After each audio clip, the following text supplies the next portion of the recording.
Hi, and welcome back to Focal Point AFR Talk. Got one piece of business I got to finish up here while you and I are talking as we begin this segment. Send that off to Jeff Reed. And Jeff, let's go ahead and tweet that one out. Now, I want a couple of things to just close the loop on the issue of homosexuality, and I've gotten quite a bit of feedback on Twitter on this. But, the question comes up that people ask, okay, so hang on a sec, I got to plug myself back in. All kinds of little details. I got to figure out some way to keep from unplugging myself because I do that about once a show. Now, it's appropriate to ask because we do not believe that homosexual behavior ought to be normalized. I don't think it ought to be legalized. It should not be promoted. It should not be endorsed. It should not be sanctioned. It should not be subsidized. And in fact, this is the way it was in America for the first 342 years of our existence. Well, first 357 years of our existence from Jamestown in 1607 until Illinois in 1962, the first state in the Union to lift sanctions, criminal sanctions against homosexual behavior. It was still sanctioned in 49 states until 1972. It was even sanctioned, according to Antonin Scalia, in about 24 states in 2003 when the Lawrence v. Texas ruling came down. I counted up about 12 or 14, but somewhere in that neighborhood still had public policies that prohibited homosexual behavior, did not give it legal sanction. It was prohibited. It was against the law under their state code. And so I believe, I'll just speak for myself here, I believe that homosexual behavior should again be contrary to public policy. To put it bluntly, it ought to be against the law. So then the question becomes, what kind of sanctions are you prepared to propose? If it's going to be against the law and the law is going to be applied, somebody is apprehended in a way that calls into play this law, this public policy against homosexual behavior, what should be done? What should be done with these offenders? And that's a legitimate question. Do you put them to death like they did under the Mosaic Code? Do you lock them up? Do you fine them? What do you do? Well, I want to suggest something, and this just absolutely tees off homosexual activists, but it makes perfectly good sense to me. And that is that, remember, we've talked about this before. I won't belabor it, but according to the CDC, you heard Matt Staver in the last segment referring to the Centers for Disease Control. This is a government agency listing all of the statistics for the HIV/AIDS epidemic since it began. And I think 60 to 61% of all of the males who've ever been diagnosed with HIV/AIDS contracted it through having sex with other males. Now, there's about another 22% that contracted it through intravenous drug abuse, and about another 8 or 9%, they're not sure. It could either be injection drug abuse or it could be having sex with other men. They don't know. So anyway, you're looking at 91% of all of the males in the history of the epidemic either contracted HIV/AIDS through having sex with other men or through injection drug abuse. Now, we have policies in our culture to deal with injection drug abuse. We want to get these people help. It's contrary to public policy to use these prohibited drugs. And of course, if something's going to be against the law, you've got to have some sort of sanctions for that. If you get a parking ticket, there's a sanction for that. You got to pay a fine of 10 or 15 bucks or whatever the case is. You get caught speeding, there's a sanction for that. You got to pay a fine. So you have some sanction. It can range all the way from a slap on the hand, just a fine, all the way from being required to forfeit your life in the case of murder. So there's a whole range of sanctions that could be imposed. Now, here's my suggestion. Very simple, very straightforward, that our sanctions for homosexual conduct should be the same as they are for drug abuse. In other words, whatever we decide are appropriate public policies to deal with drug abuse, those ought to be the same policies that we use in dealing with homosexual behavior because the risks are the same. If we're concerned about the health of people involved in injection drug abuse, we want to protect them, we want to liberate them from this, and we're going to have certain policies in place to deal with that. It could involve fines. It could involve incarceration. We're seeing a real trend now, and that's what I want to talk about here for a moment, seeing a real trend for people who deal in the drug issue to move away from incarceration for nonviolent drug offenders to move toward rehabilitation. Let's put these people in therapy. Let's get them in a drug treatment center. Rather than lock them up, let's get them help. Now, I'm frankly, I am sympathetic to that. I don't think that locking nonviolent offenders for any reason up in prison is a good idea. I think if it's an offense against property, then you do restitution. You require them to make good what they stole, what they broke, plus a penalty, some 20% penalty. That's what the standard was in the Mosaic Code.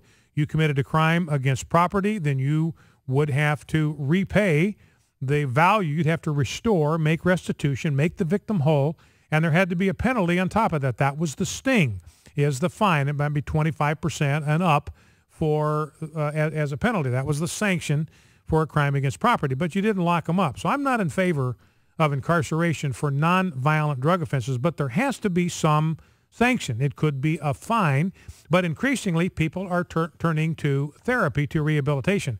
I'm looking at a piece here by Steve Chapman, townhall.com, talking about the shift in our culture on the values of drug use and how marijuana use is being decriminalized and all that. I'm not here to talk about that, but I'm here to talk about what even conservatives now are saying ought to be done, Rand Paul and others, about dealing with drug abuse. Other than legalization, I'm not for legalization, any of this. Don't misunderstand me. I am not for legalizing marijuana use. It rots the brain. We know that. The earlier you start, the more you smoke, the more damage it does to the brain, simply as a matter of public health. If we're going to spend all this money to keep teens from taking up cigarette smoking, we ought to make the same effort to keep them from taking up marijuana smoking. So I'm not in favor of legalizing marijuana smoking. But here is Steve Chapman's piece. Even many conservatives who have no use for legalization see the need for a different approach. That is a different approach to incarceration for drug use. In 2010, some of them founded the group Right on Crime, which favors a drug policy based less on punishment and more on rehabilitation. This new approach fits with conservative principles like limited government, personal responsibility, and recognition that people can change and be redeemed. That's a quote from Mark Levin, who is the policy director of Right on Crime. In an email, he said this, quote, "The research and experiences in many states have demonstrated that it is possible to both enhance public safety and reduce costs to taxpayers by redirecting many low-risk, low-level drug possession offenders into alternatives to incarceration that hold them accountable, break their habit, and enable them to hold down a job and be productive." And then Chapman quotes from the 2012 Republican Party platform, which endorses, quote, endorses,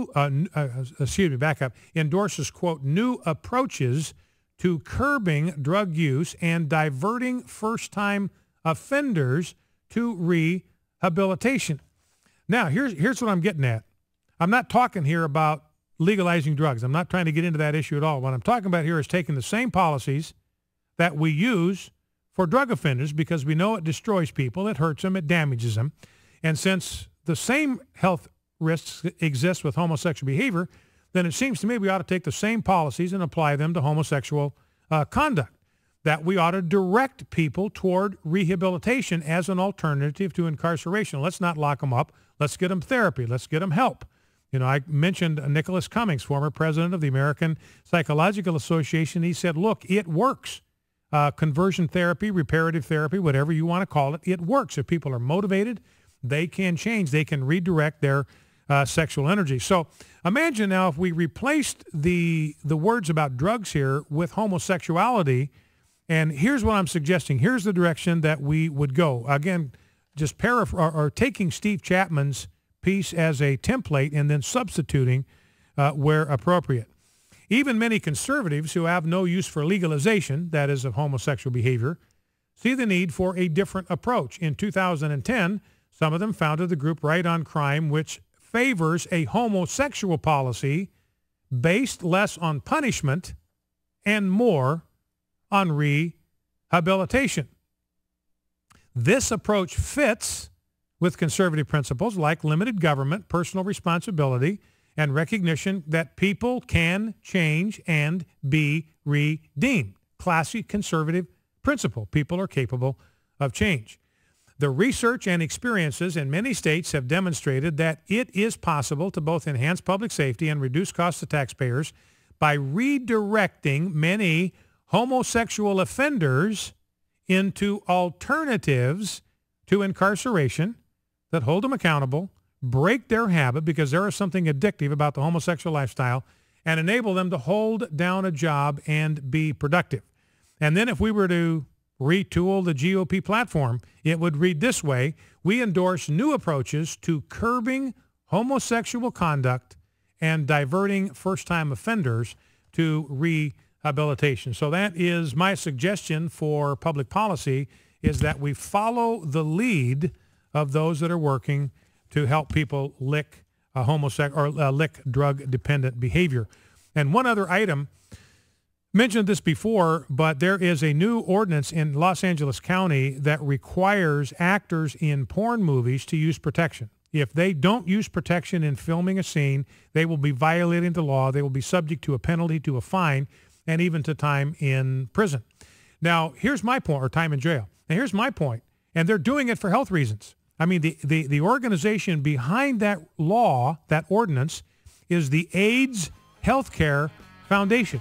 These are homosexual activists, and they're doing it for health reasons. There are so many health risks involved in that kind of unprotected behavior. You've got to use protection or you're going to be fined. If you film a scene like that in Los Angeles County, you do it without protection, you're going to be fined. You could even, if you're a producer of that movie, you could even go to jail if your whatever you call them, performers, aren't using protection. So my suggestion is that we ought to take that as our policy. Any act of unprotected gay sex ought to merit a fine and eventually possible jail time if it's not dealt with for health reasons alone. Let's follow the lead of homosexual activists. All I'm doing here, ladies and gentlemen, is following the lead of those that work to relieve people from drug abuse and drug addiction, and those gay activists that are working to protect the health of those who have homosexual sex. Focal Point, AFR Talk, back in 2.